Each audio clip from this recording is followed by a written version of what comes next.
I am dying. The doctors gave me 6 months. That was 8 months ago. My grandson Michael sits beside my hospital bed holding a recorder. He is 23 years old, the same age I was when I saved the life of the man who killed my brother. He does not know that yet. Nobody knows. For 50 years, I have carried this secret like a stone in my chest, heavy enough to stop my heart, heavy enough to crush my sleep into nightmares, where I relive the same 12 minutes over and over. 12 minutes that taught me the difference between mercy and justice, between duty and revenge, between being a medic and being human.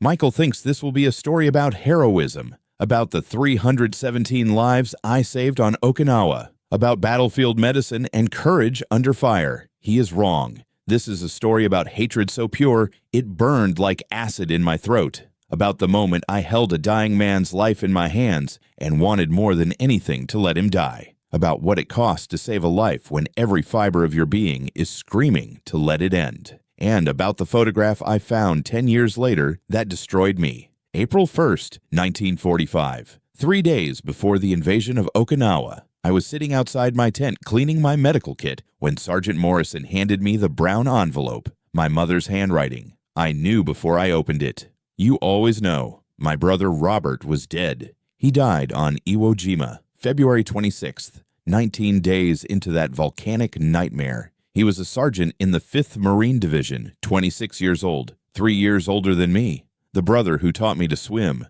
who punched Billy Henderson in the mouth when Billy called me weak for wanting to be a medic instead of a rifleman, who wrote me terrible jokes every week from wherever the war took him. His last letter reached me in March, 4 pages of his cramped handwriting. He wrote about the black sand beaches that swallowed men whole, about Mount Suribachi, about fighting an enemy you never saw until muzzle flashes erupted from tunnels you did not know existed. He wrote that the island smelled like sulfur and death, and that he was scared but could not show it to his men because sergeants do not get to be scared. He wrote that he loved me. He wrote to stay safe. He wrote that when the war ended, we would go fishing like we did when we were kids and never talk about any of this ever again. I read my mother's letter 3 times. Each time the words got worse. Robert had been hit by mortar fragments, stomach wound, serious but not immediately fatal. He was conscious when they carried him to the battalion aid station. The corpsman told him he would make it, told him to hang on, told him he was going home. Then the Japanese counterattacked that night. Infiltrators, maybe 30 of them. They hit the aid station at 0200. When American forces retook the position at dawn, they found 17 wounded Marines, all dead, all shot in the head at close range, executed while they lay helpless on stretchers. Robert was number 12. My mother wrote that the chaplain told her it was quick, that he did not suffer. But I knew better. I had been a combat medic for 14 months. I had seen enough stomach wounds to know the timeline. Robert would have been conscious for hours, alert, in pain. He would have heard the shooting start, would have heard men screaming as the Japanese moved through the aid station, would have known exactly what was coming when the soldier stood over him with a pistol. He would have looked at his killer's face in the moment before the trigger pulled. My mother's letter ended with a question. She asked if I was safe, if I was eating enough, if I remembered to pray. I folded the letter carefully, put it back in the envelope, walked to the edge of camp where the jungle started and nobody could see me. Then I vomited until my stomach was empty and my throat was raw. I vomited until nothing came up but bile and grief. I did not cry. Something inside me had turned to stone, something cold and hard and unbreakable. I walked back to my tent. My tent mate Danny Martinez was sharpening his K-bar. He looked up, saw my face. What happened? My brother is dead. He put down the knife. Christ, Jimmy, I am sorry. How? Executed. Wounded in an aid station on Iwo. Japanese infiltrators shot him in the head. Martinez went very still, the kind of still that comes before violence. Jesus. Doc, I am. I do not know what to say. I sat down on my cot, stared at my hands. Medic hands. Hands that had stopped bleeding and cleared airways and tied tourniquets on 86 men. Hands that had saved American lives. Hands that in 3 days would land on Okinawa, where I would be expected to save Japanese lives too, because that was the oath, because medics do not choose, Because a wounded man is just a wounded man regardless of what uniform he wears. Martinez was watching me, waiting for me to say something. When I finally spoke, my voice sounded like someone else's. They are going to bring me Japanese wounded. On Okinawa. They always do. Command expects medics to stabilize enemy prisoners before the MPs take them to the POW cages. Yeah. Standard procedure. I am supposed to save them. The men who killed Robert, I am supposed to stop their bleeding and clear their airways and make sure they survive. Martinez picked up his knife again, started sharpening. The sound of steel on stone filled the tent. Are you going to? I do not know. Nobody would blame you if you did not. Nobody would even notice. Wounded Japanese die all the time. You could just, be too slow, take too long, make a mistake. I could. We sat in silence. The knife kept scraping. Finally, Martinez stopped, looked at me. But you will not. No, I will not. Why not? Because I am a medic. And if I stop being a medic, I become nothing. That is not nothing, Doc. That is something. That is the hardest thing. Maybe. I lay down on my cot, stared at the canvas ceiling. I did not sleep that night. I kept seeing Robert's face, kept imagining the moment. The Japanese soldier standing over him, the pistol, Robert looking up, knowing these were his last seconds. Did he think of me? Did he think of home? Did he have time to be afraid, or did the bullet come too fast? I would never know. And that ignorance burned worse than knowing. April 1st, Love Day. We hit the beaches at 0830. 183,000 men, 1,500 ships, the largest amphibious assault in the Pacific War. We walked ashore expecting hell and found empty sand, empty villages, no resistance. The Japanese had pulled back to the ridges and caves inland. They were waiting, letting us come to them. The quiet felt wrong, like the breath before a scream. The casualties started on April 3rd. We pushed into the interior and the Japanese opened up from positions we could not see. Machine guns, mortars, artillery. Men started falling and I started running. Corporal Stevens, leg wound, femoral artery nicked, bleeding out fast. Tourniquet in 6 seconds. Pressure. The bleeding stopped. His color returned. Thanks, Doc. Stay alive, Stevens. I moved to the next man, then the next, then the next. By nightfall, I had treated 19 casualties. 17 would survive. 2 died before I could reach them. I wrote all 19 names in my notebook, the one I kept in my left breast pocket, right above my heart. 86 names before Okinawa, now 105. Total lost 16. I did not sleep that night either. Japanese infiltrators probed our lines, screaming, throwing grenades, dying in the wire. At 0300, a flare went up and I saw him. Japanese soldier, 30 meters out, crawling toward our lines. Wounded, dragging his left leg behind him. Even in the flare light, I could see the blood, dark and thick, arterial, femoral, or iliac. He had maybe 20 minutes before he bled out. Martinez saw him too, raised his M1. I grabbed the barrel. He is wounded. He is Japanese. He is wounded. So is Robert. Did it matter to them? I stared at the crawling soldier. My hand was shaking on Martinez's rifle. The flare died. Darkness returned. When the next flare went up, the Japanese soldier was closer, still crawling, still bleeding, still dying. Martinez's finger was on the trigger. You going to save him, Doc? I am a medic. That is not an answer. I let go of the rifle. Martinez fired once. The muzzle flash lit up the night. The Japanese soldier stopped crawling, stopped moving, stopped bleeding. Martinez lowered his rifle. Did not look at me. Sorry, Doc, but I am not. I walked away. Sat behind a coral outcropping where nobody could see me. My hands were shaking so badly I had to clench them into fists. I thought about the oath, about saving lives, about being a medic, about Robert lying in an aid station waiting to die, about whether any of it mattered. I sat there until dawn. When the sun came up, Martinez had covered the Japanese soldier's body with a poncho. I did not look at it. I checked my medical kit, counted my morphine syrettes, 12 left. Counted my bandages, counted my plasma, everything in order, everything ready. I was a medic. I would save lives. That was the job.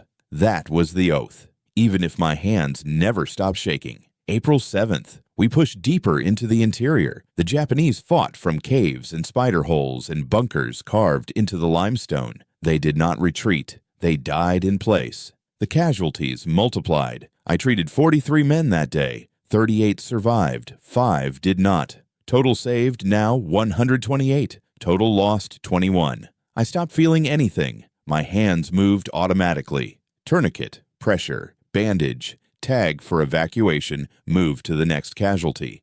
I became a machine, a medical machine that did not think or feel or remember. It was the only way to survive. April 9th, Kakazu Ridge, fortified Japanese positions, interlocking fields of fire. We took 60% casualties in the first assault. The wounded were everywhere, screaming for medics, screaming for their mothers, screaming to die. I ran toward them. Bullets snapped past my head. Mortars cratered the ground. I did not care. There were wounded men ahead, and I was a medic, and nothing else mattered. I reached Private Foster, both legs gone below the knee. Shock setting in, eyes wide and glassy. Am I going to die, Doc? Not if I can help it, Foster. 2 tourniquets, tight as I could make them. The bleeding slowed. I tagged him for immediate evacuation. Moved to Corporal Hayes, sucking chest wound. Lung collapsed. Chest seal. Needle decompression. His breathing improved. Tagged him. Moved on. 11 men in 40 minutes.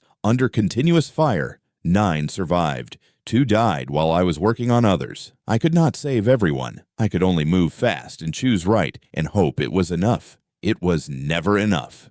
April 15th. 5th day of fighting around Kakazu Ridge. We had gained maybe 300 yards. The cost was 527 casualties. I had treated 93 of them. 74 survived. 19 did not. Total saved now 171. Total lost 40. I had stopped sleeping entirely, stopped eating unless Martinez forced me. I existed in a gray space between waking and unconsciousness, moving, treating, saving. My hands moved without thought. My mind went blank. I was not James Campbell anymore. I was just Doc, just the medic, just the hands that stopped bleeding. It was the only way. April 20th, we finally took Kakazu Ridge. The Japanese defenders fought to the last man. When it was over, we found 15 enemy wounded in a captured bunker, burned by flamethrowers, shredded by grenades, broken and bleeding and dying. Command sent for medics. Martinez grabbed my arm. Doc, you do not have to do this. Let someone else. There is nobody else. And they are wounded. They are the enemy. They are wounded. That comes first. Your brother. I know. But I am still a medic. And if I stop now, I stop being anything at all. I walked to the bunker. The smell hit me first. Burned flesh. Cordite. Blood. Fear. I stepped inside. 15 Japanese soldiers. Some unconscious. Some crying. Some just staring at me, waiting. I knelt beside the first one. Burns covered 60% of his body, 2nd and 3rd degree. He was dying. Nothing I could do would change that, but I could make it hurt less. I gave him a full syringe of morphine, covered the worst burns with ointment and gauze. He stopped crying. His breathing slowed. He would die, but he would die with less pain. I moved to the next soldier, then the next, then the next. The 8th soldier was different. He was an officer. I could tell by the uniform remnants. Older than the others, maybe 35. He had shrapnel wounds in his chest and abdomen. Serious, life-threatening, but survivable if I worked fast. His eyes were open, watching me, alert despite the pain. I started cutting away his uniform to assess the wounds. That is when I saw the blood on his hands. Dried blood, days old, caked under his fingernails and in the creases of his palms.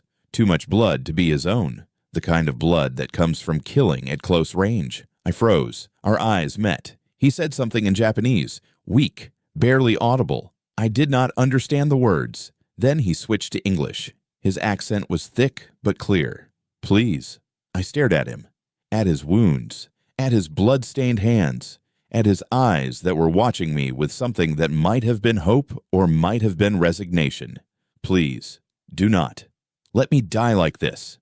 My hands were shaking. I had plasma, bandages, morphine, sulfa powder, everything I needed to stabilize him, everything I needed to save his life. I thought about Robert, about the aid station, about the pistol to his head, about the soldier who pulled the trigger, about the blood on that soldier's hands. Blood like the blood I was looking at now. This could be him. This Japanese officer with the blood-stained hands and the shrapnel wounds and the desperate eyes. This could be the man who killed my brother. My hands stopped shaking. They went completely still. The officer was still looking at me, still waiting. He said something else in Japanese, then in English again. I have children, too. Please, I could walk away. Nobody would know. Nobody would blame me. Wounded Japanese died all the time in captured bunkers. One more would not matter.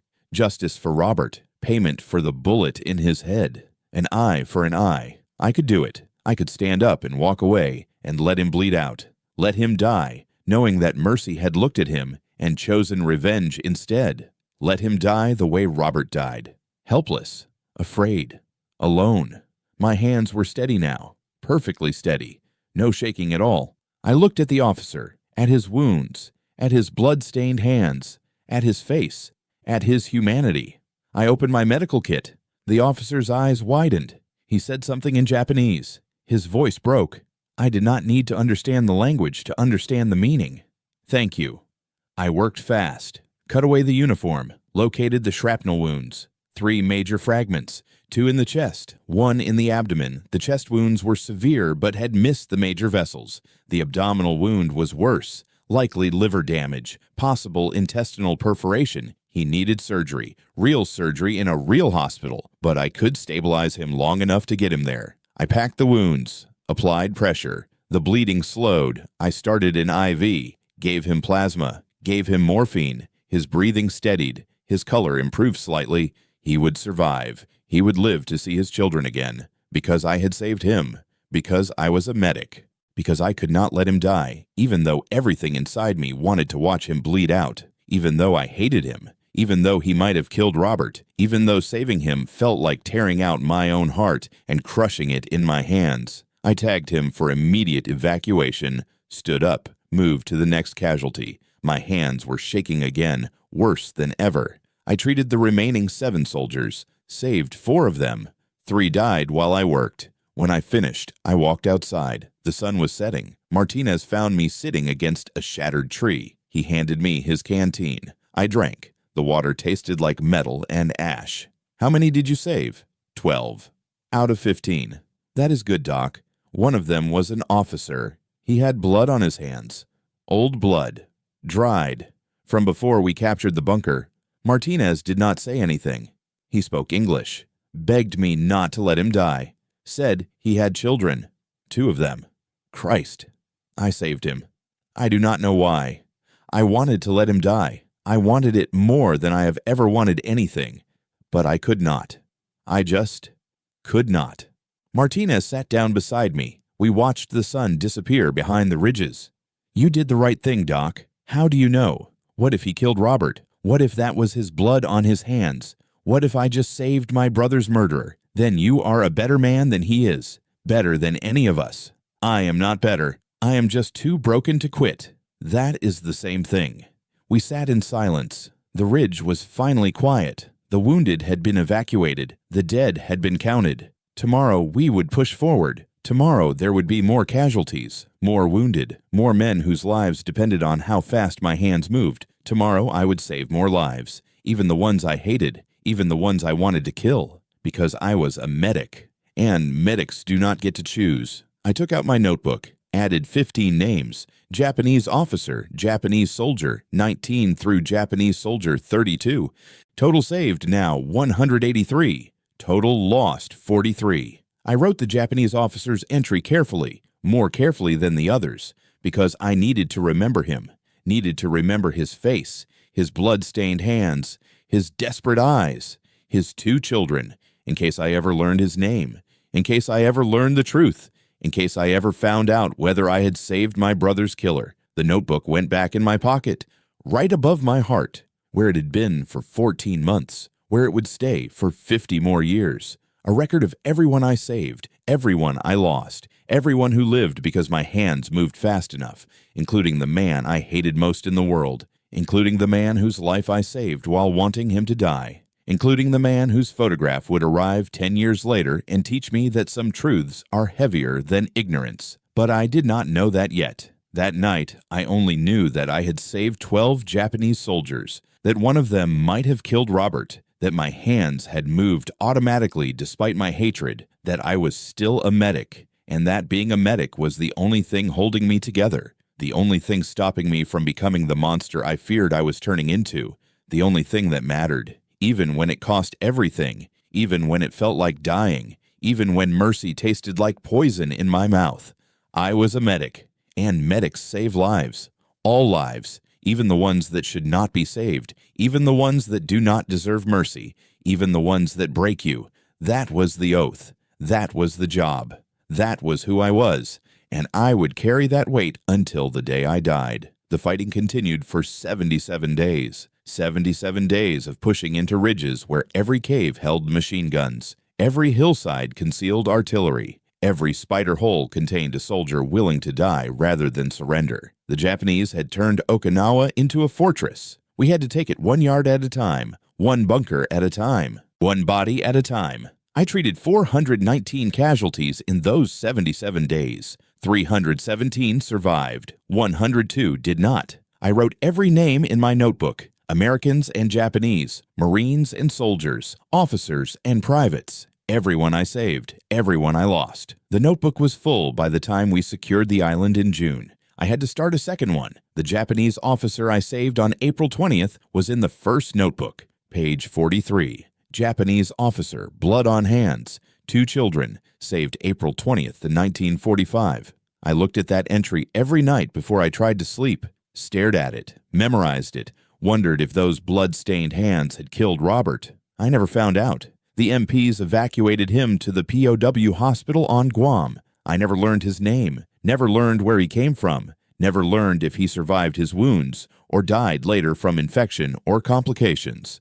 I only knew that I had saved him, that his children would see him again because my hands had moved fast enough, that somewhere in Japan 2 kids had a father because I could not let him die, even though I wanted to more than I had ever wanted anything. That knowledge sat in my chest like a tumor, growing, metastasizing, turning everything inside me into something sick and twisted and wrong. The war ended in August. Atomic bombs on Hiroshima and Nagasaki. Japan surrendered on the 15th. I was still on Okinawa when we heard. The island erupted in celebration. Men fired rifles into the air, drank liberated sake, screamed and cried and laughed because they were going home, because they had survived, because the war was over and they would never have to kill again. I sat alone in my tent, stared at my hands. Medic hands. Hands that had saved 317 lives. Hands that were shaking so badly I could not hold them still. Martinez found me, sat down, handed me a bottle of sake. I drank. It tasted like kerosene and victory. We won, Doc. I know. You saved more lives than anyone in the division. Maybe more than anyone in the whole damn Marine Corps. They are talking about a medal. Silver Star, maybe. I do not want a medal. You earned it. I saved my brother's killer. Maybe. I do not know. But maybe. What kind of medal do you get for that? Martinez took the bottle back, drank, stared at the tent wall. You saved everyone, Doc. That was the job. You did not get to choose. None of us got to choose.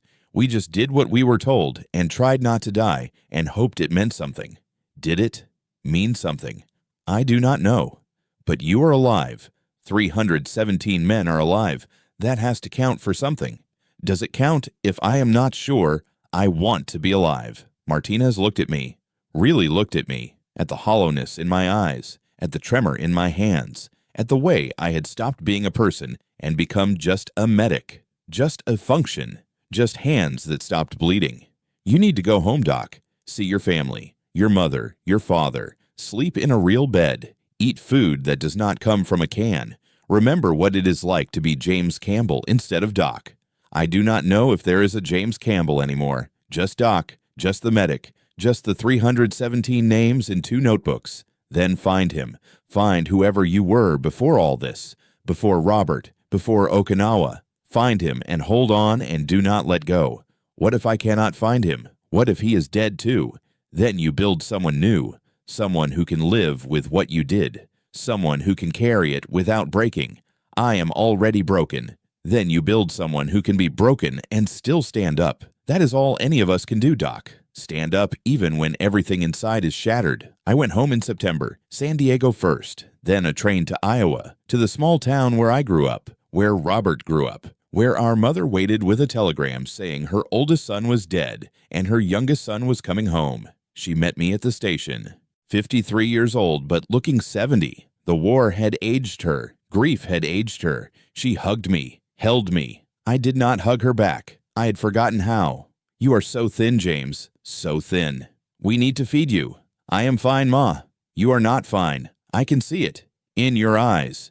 You are not fine at all. I saved 317 men, Ma. I kept count. I wrote their names. Every single one. Oh, James, I saved Japanese soldiers too.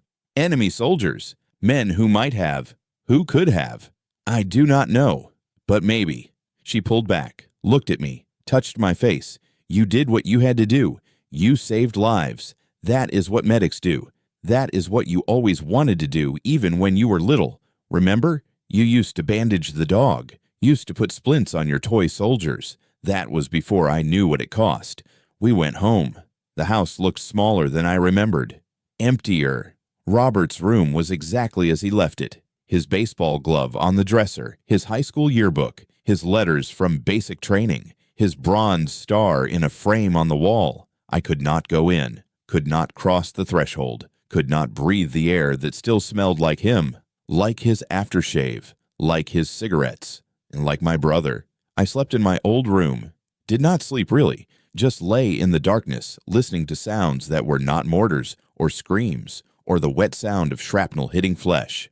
Just crickets, just the wind, just the house settling, just silence that was louder than any battle I had fought. I started medical school in January 1946, University of Iowa. The GI Bill paid for it. I studied anatomy and pharmacology and pathology. I learned about disease and diagnosis and treatment. I learned how to be a doctor instead of a medic, how to save lives in a hospital instead of a battlefield, how to use instruments instead of just my hands and whatever supplies I could carry. I was good at it, top of my class. The professor said I had a gift, said my experience as a combat medic gave me instincts most medical students took years to develop, said I would make an excellent surgeon. They did not know that my hands still shook, that I still woke up screaming, that I still saw Robert's face every time I closed my eyes, that I still wondered if I had saved his killer. I met Sarah in my second year. She was a nursing student, brown hair, green eyes,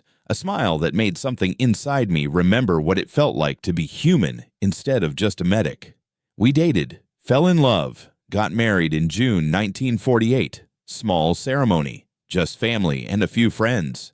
Martinez came. He was the only one from my unit. We did not talk about the war, did not talk about Okinawa, did not talk about the 317 names or the Japanese officer with blood on his hands. We just drank and laughed and pretended we were normal people who had never seen what human bodies look like when they stop being bodies and become just meat and bone and blood. I finished medical school in 1950, started my residency at the University Hospital, surgery. I was good at it. Fast hands, steady nerves when I was operating, only shook when I was alone. Sarah and I had our first child in 1951, a son. We named him Robert. I held him in the hospital nursery and cried for the first time since the war ended. Cried for my brother, cried for the 317 names, cried for the Japanese officer whose children got to keep their father because I could not let him die. Cried for myself, for the James Campbell who died on Okinawa and left behind just Doc, just the medic, just the hands that saved lives even when they wanted to kill. Sarah found me, took our son, held my hand. It is okay, James. It is okay to cry. It is okay to feel it. I have felt it every day for 6 years. It never gets lighter. It never gets easier. It is always there. Then stop carrying it alone. Let me help. Let me carry some of it. You cannot. Nobody can. This is mine. This is what I bought when I saved 317 lives. This is the price. That is not the price, James. The price is living with it, not letting it kill you. Not letting it turn you into someone who cannot love his wife and his son and his life. What if it already has? Then we bring you back. Together. One day at a time. Our daughter was born in 1953. Elizabeth, named after Sarah's mother. 2 children, a son and a daughter. A family. A life. Everything Robert would never have. Everything the 102 names in my notebook would never have. Everything I did not deserve, but somehow had anyway. I worked, saved lives in operating rooms instead of battlefields, came home to dinner and bedtime stories and the ordinary miracle of a family that loved me, despite the shaking hands and the nightmares and the way I sometimes went quiet and distant when something triggered a memory I could not control. I almost forgot about the Japanese officer, almost stopped looking at page 43 in my old notebook, almost convinced myself that it did not matter whether I had saved Robert's killer, that saving lives was saving lives and the past was past, and I needed to let it go and move forward and be the husband and father and doctor I was supposed to be. Almost. Then the letter arrived. May 17th, 1955, 10 years after the war ended. 10 years after I saved the Japanese officer with blood on his hands. 10 years of trying to forget. I was at the hospital when Sarah called. Her voice was strange, tight, controlled. James, there is a letter from Japan, addressed to you. From who? I do not know. The name is. I cannot read it. Japanese name. Open it. Are you sure? Open it, Sarah. She opened it. I heard paper rustling, then silence. Then her breathing changed, became faster, sharper. James, this is. You need to come home. Right now. You need to read this. What does it say? Just come home. Please. I left the hospital, drove home. 35 minutes that felt like 35 hours. Sarah met me at the door, handed me the envelope. Her hands were shaking. She had been crying. The letter was written in English. Neat handwriting. Formal, precise. Dear Dr. James Campbell, my name is Hiroshi Tanaka. I am writing to you because I owe you my life. You saved me on April 20th, 1945 on Okinawa. I was a captain in the Imperial Japanese Army. I was wounded by shrapnel when your forces overran my position. You found me in a bunker. I was dying. You saved me. I have spent 10 years trying to find you. The American Red Cross helped me locate your name and address. I am writing now because I must tell you the truth. I must confess what I have done. I must give you the knowledge that has haunted me every day since the war ended. Before Okinawa, I was stationed on Iwo Jima, February 1945. I was a lieutenant then. I commanded a rifle company. On the night of February 26th, my company conducted a counterattack. We infiltrated American positions. One of our targets was a battalion aid station. We were ordered to eliminate it, to kill anyone inside. We killed 17 wounded American Marines that night. I personally killed 6 of them. I shot them while they lay on stretchers, helpless, wounded, unable to fight back. I followed orders. I did my duty as a Japanese officer, but that does not erase what I did. That does not bring them back. One of the Marines I killed was a sergeant. He had shrapnel wounds in his stomach. He was conscious. He looked at me. He did not beg. He did not cry. He just looked at me. He reminded me of my younger brother who died at Guadalcanal. That is why I remember him. That is why I have thought about him every day for 10 years. I asked him his name. He told me. Sergeant Robert Campbell, 5th Marine Division. Then I shot him. 2 months later, you saved my life on Okinawa. You found me dying in a bunker. I begged you in English not to let me die. I told you I had children, 2 children. You saved me. You gave me back my life. You gave my children their father. You saved the man who killed your brother. I have carried this knowledge for 10 years. I have tried to convince myself not to tell you, that it would be cruel, that it would hurt you for no reason, that some truths are better left unknown. But I cannot. I owe you the truth. You saved my life. You deserve to know whose life you saved. I do not ask for forgiveness. I do not deserve it. I only ask that you understand that I am sorry, that I have been sorry every day since I pulled that trigger, that I think about your brother every day, that I see his face when I look at my own children and wonder what right I have to be their father when I took someone else's brother, someone else's son. You are a doctor now. I have learned this. You save lives. You have probably saved hundreds more since the war ended. That is good. That is what the world needs. That is the opposite of what I did. I do not know why you saved me that day. I do not know if you suspected, if you knew, if you chose mercy over justice, but I am alive because of you. My children have a father because of you, and you have the right to know that the life you saved was the life of your brother's killer. I am sorry. I will be sorry until I die, and when I die, I will carry your brother's face with me, and yours, the face of the man who saved me when he should have let me die. Respectfully, Hiroshi Tanaka. I read the letter 3 times. Then I put it down, walked to the bathroom, vomited, sat on the floor. Sarah found me, sat beside me, did not say anything, just held my hand. It was him. I know. I saved him. Robert's killer. I saved him. I know. I wanted him to die. When I saw the blood on his hands, I wanted it so badly. I almost did it. I almost walked away, but I could not, because I was a medic, because that was the oath, because I did not get to choose. And now I know. Now I know exactly whose life I saved. She held me while I cried, while I finally let myself feel the weight I had been carrying for 10 years, the weight I would carry for the rest of my life. What are you going to do? I do not know. Are you going to write back? I do not know. I did not write back. Not then. Not for 40 years. I put the letter in a drawer, locked it, tried to forget it existed, but I could not forget. Could not stop thinking about it, could not stop seeing Tanaka's face, the desperate eyes, the blood-stained hands, the 2 children waiting for him in Japan. Could not stop seeing Robert's face, looking up at Tanaka, knowing these were his last seconds, thinking about home, about Ma, about me, then the gun, then darkness. I saved the man who killed my brother. That knowledge changed everything, changed how I saw my work, changed how I saw my life, changed how I saw myself. I was not a hero. I was not brave. I was just a medic who could not let a wounded man die, even when that man had killed the person I loved most in the world. Was that mercy? Was that justice? Was that weakness? Was that strength? I did not know. 50 years later, I still do not know. I only know that I saved 317 lives, that one of those lives belonged to Hiroshi Tanaka, that Tanaka killed Robert, that Robert died thinking about home, that Tanaka lived because I could not stop being a medic long enough to be a brother. And that is the truth, Michael. That is why I became a doctor, not because I wanted to save lives, but because I did not know how to do anything else, because being a medic was the only thing that kept me human, the only thing that stopped me from becoming the monster I feared I was. The only thing I had left after Robert died and Okinawa ended, and I came home to a life I no longer knew how to live. Michael has stopped the recorder. He is crying. I have never seen him cry before. He looks like his grandfather, like Robert. Same eyes, same face, same age Robert was when he died.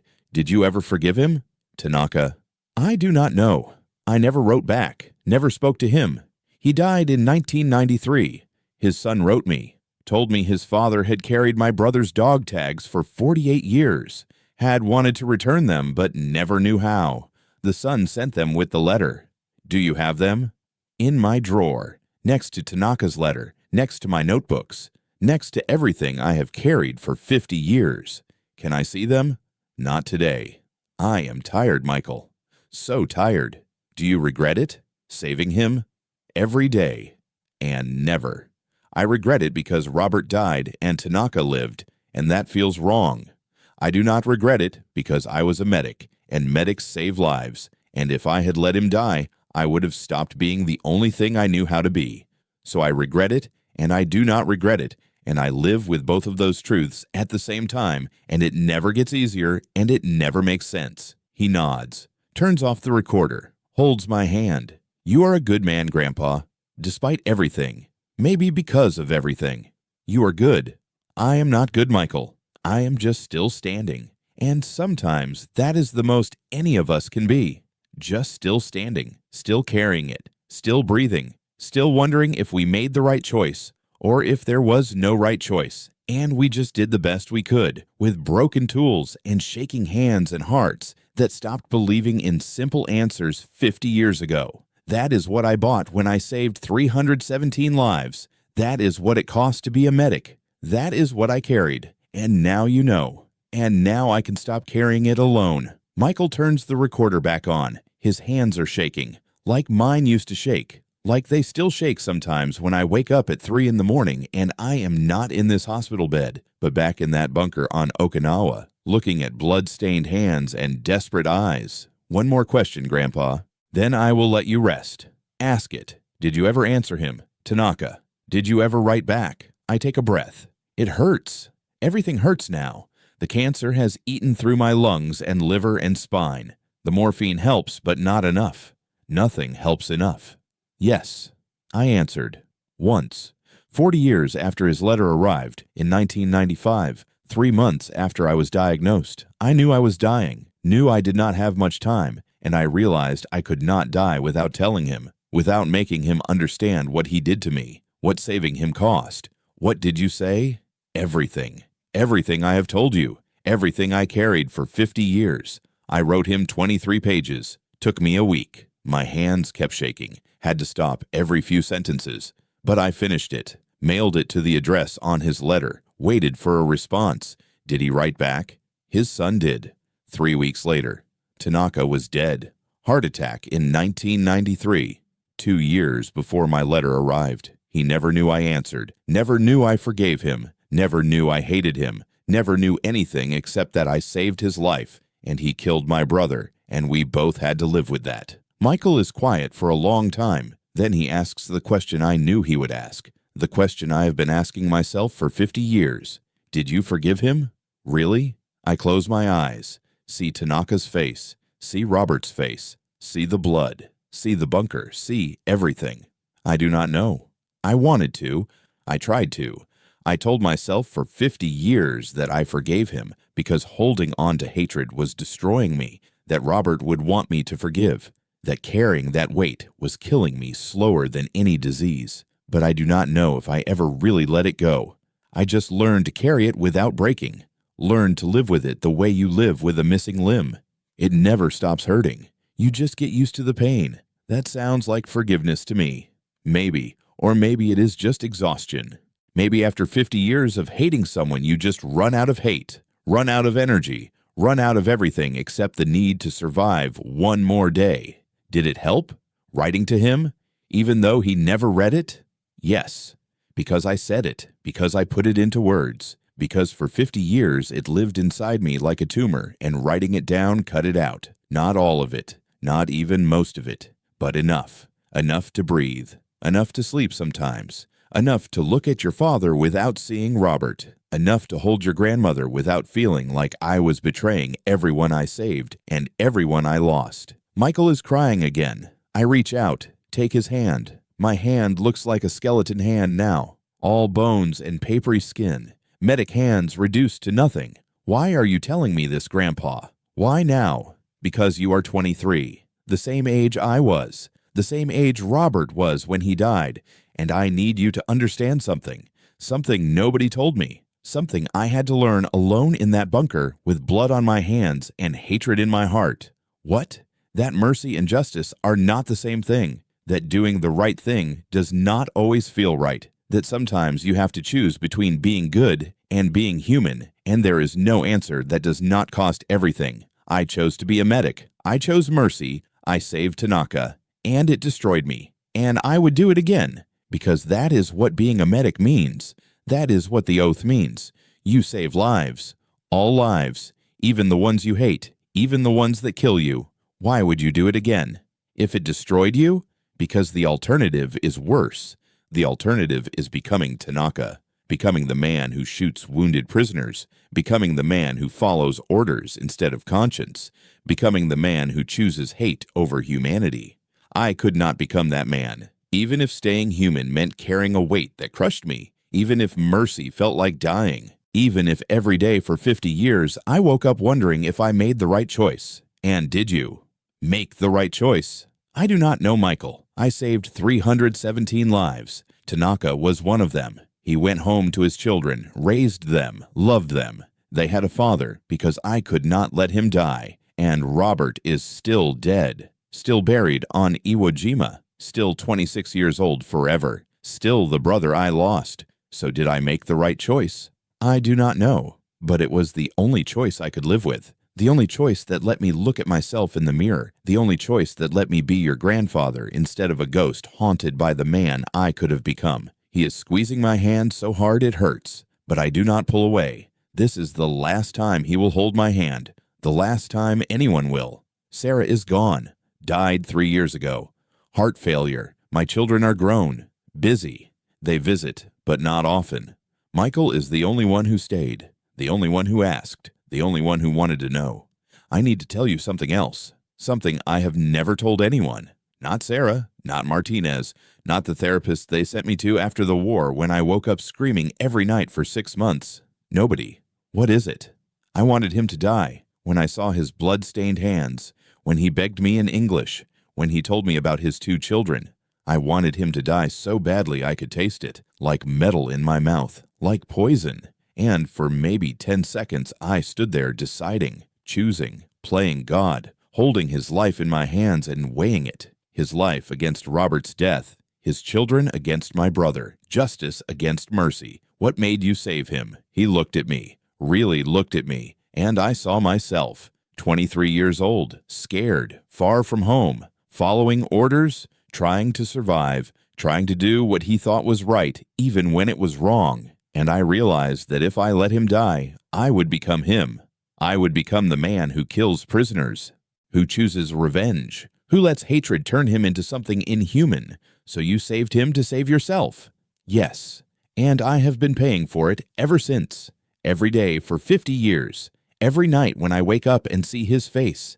Every time I look at the photograph of Robert that Ma gave me before she died. Every time I add up the cost and wonder if mercy was worth the price. Was it? Ask me when I am dead, Michael. Ask me when I finally see Robert again. Ask him if I made the right choice. If he forgives me for saving his killer. If he understands why I did it. If he is proud of me or disgusted by me. Ask him. Because I have been asking for 50 years and I still do not have an answer. What if there is no answer? What if it was just an impossible choice in an impossible situation and you did the best you could? Then I wasted 50 years hating myself for nothing. Or you spent 50 years being human, being complicated, being someone who cared enough to struggle with it instead of just shutting down and not feeling anything.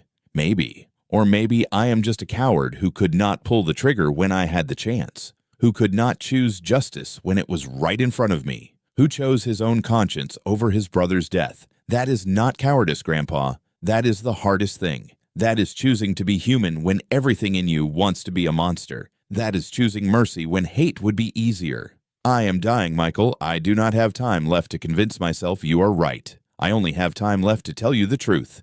The real truth. Not the hero story. Not the neat moral. Just the truth. I am listening. I saved Tanaka, and I wish I had not. I saved him, and I am glad I did. I saved him, and it destroyed me. I saved him, and it made me. I saved him, and I hate myself. I saved him, and I am proud. All of it is true, all at once, all the time, for 50 years, and it will be true when I die, and it will be true after I am gone. And maybe that is the point.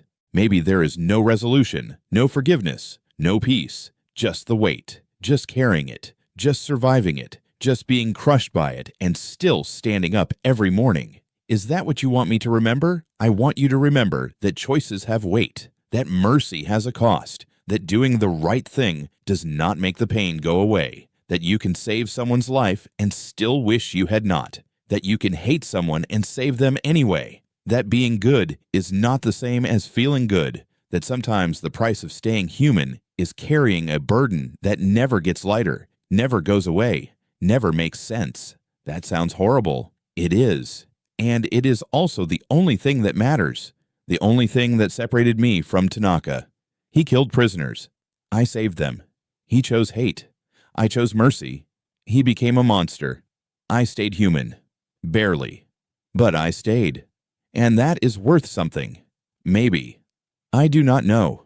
But I have to believe it is. Because if it is not, then I wasted my entire life carrying a weight that did not need to be carried. It was worth it, Grandpa. You saved 317 people. You raised a family. You became a doctor. You helped thousands more. You did not let the war turn you into something evil. That is worth everything. I hope you are right, Michael. I hope when I see Robert I can tell him that I stayed human, that I chose mercy, that I saved Tanaka because I could not become the kind of man who lets wounded prisoners die, that it cost me everything, but I did it anyway, and I hope he understands. I hope he forgives me. I hope he tells me I did the right thing, even though it felt wrong for 50 years. What if he does not? Then I carried it for nothing. Then I was wrong. Then I saved my brother's killer and betrayed my brother and wasted 50 years in guilt for a choice that should never have been mine to make. Then I die, knowing I failed Robert, failed myself, failed everyone. Or you die, knowing you were human in a situation designed to strip away humanity, that you chose compassion in a place where compassion meant agony, that you saved a life when killing would have been easier. That matters, Grandpa. That has to matter. I am too tired to know anymore, Michael. Too tired to think. Too tired to carry it. I have been carrying it so long I do not remember what it feels like to put it down, what it feels like to just exist without the weight, without the question, without the doubt. Then let me carry it now. You carried it for 50 years. That is enough. You are allowed to rest. I look at him, 23 years old, Robert's age, my age. The age when boys become men by learning what it costs to stay human in inhuman places. He wants to carry it, wants to take the weight, but he cannot.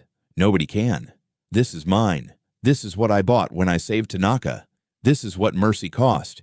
You cannot carry this, Michael. It is not yours. It is mine. I earned it. I own it. And I will carry it until I stop breathing. That is the deal. That is what medics do. We carry the weight of every life we save, every life we lose, every choice we make, every moment we play God and decide who lives and who dies and who deserves mercy and who deserves justice. Then what do you want from me? Why tell me all this if I cannot help? I want you to know. I want you to understand that life is not simple, that good people do terrible things and terrible people do good things, and sometimes you save your brother's killer because the alternative is becoming a killer yourself. I want you to know that when you face impossible choices, you will not know the right answer. You will just choose, and you will carry that choice forever, and it will hurt. And that hurt means you are still human, still capable of caring, still capable of mercy even when mercy destroys you. And what if I am not strong enough? What if I face that choice and I choose wrong? Then you carry that too, and you learn to live with it, and you find reasons to keep standing up, keep breathing, keep trying.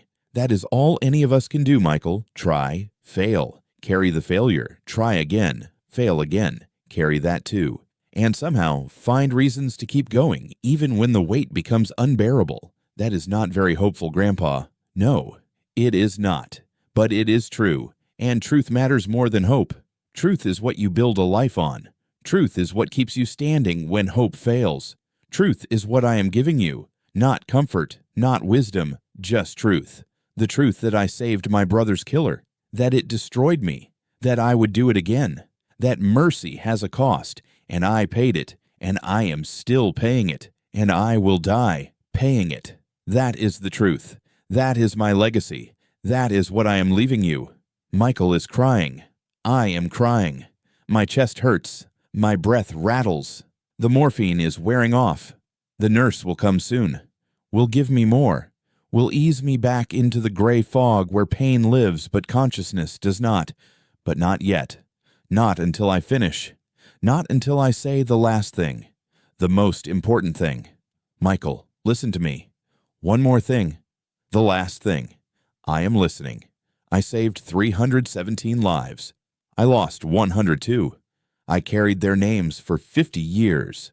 I remembered every face, every wound, every moment. And out of all those lives, the one that destroyed me was the one I saved when I should have let him die. The one I hated, the one I wanted dead, the one who killed Robert. And the lesson is not that I should have let him die. The lesson is that doing the right thing does not make the pain go away, does not make the choice easier, does not give you peace. It just means you can live with yourself. Barely, but you can. And that is enough. That has to be enough. Because if it is not, then there is no point to any of it. No point to mercy or justice or trying to stay human in places that strip away your humanity one choice at a time. So, when you face that choice, Michael, when you stand in that bunker with blood on someone's hands and hate in your heart and 10 seconds to decide, choose mercy, even if it destroys you, even if it hurts for the rest of your life, even if you never forgive yourself. Choose mercy, because the alternative is becoming the thing you hate, and I would rather die in agony having saved my brother's killer than live in peace having become him. That is the weight. That is the cost. That is what I carried. And now you know. The nurse comes in, sees me crying, sees Michael crying. She does not ask questions, just adjusts the IV. The morphine flows. The pain recedes. The world goes soft and gray. Michael is still holding my hand. I can barely feel it, can barely feel anything. But I know he is there. Know he heard. Know he understands. Or maybe he does not. Maybe nobody can understand unless they stand in that bunker and make that choice and carry that weight. But I tried. I told him. I gave him the truth. The real truth. Not the story. Not the myth. Just the truth. I saved my brother's killer, and it destroyed me. And I would do it again. Because I was a medic. Because mercy mattered more than justice. Because staying human mattered more than revenge. Because Robert would want me to choose mercy even if it hurt. At least I hope he would. I will find out soon. The morphine is pulling me under. The room is fading. Michael's voice is distant. The weight is still there. Still crushing. Still unbearable. But lighter now. Somehow lighter. Because I finally told someone. Finally said it out loud. Finally shared the weight, even though nobody can really carry it but me. I see Robert's face. In the darkness. In the morphine haze. He is smiling. 26 years old. Forever young. Forever my brother. I try to tell him I am sorry. Sorry I saved his killer. Sorry I chose mercy. Sorry I carried this weight instead of choosing justice. But the words will not come.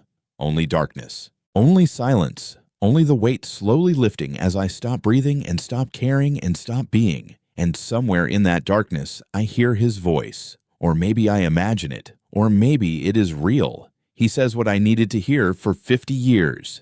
You did the right thing, Jimmy. You stayed human. That is all I ever wanted. You stayed human. And then nothing. Just weight releasing. Just burden lifting. Just peace. Finally, after 50 years, peace.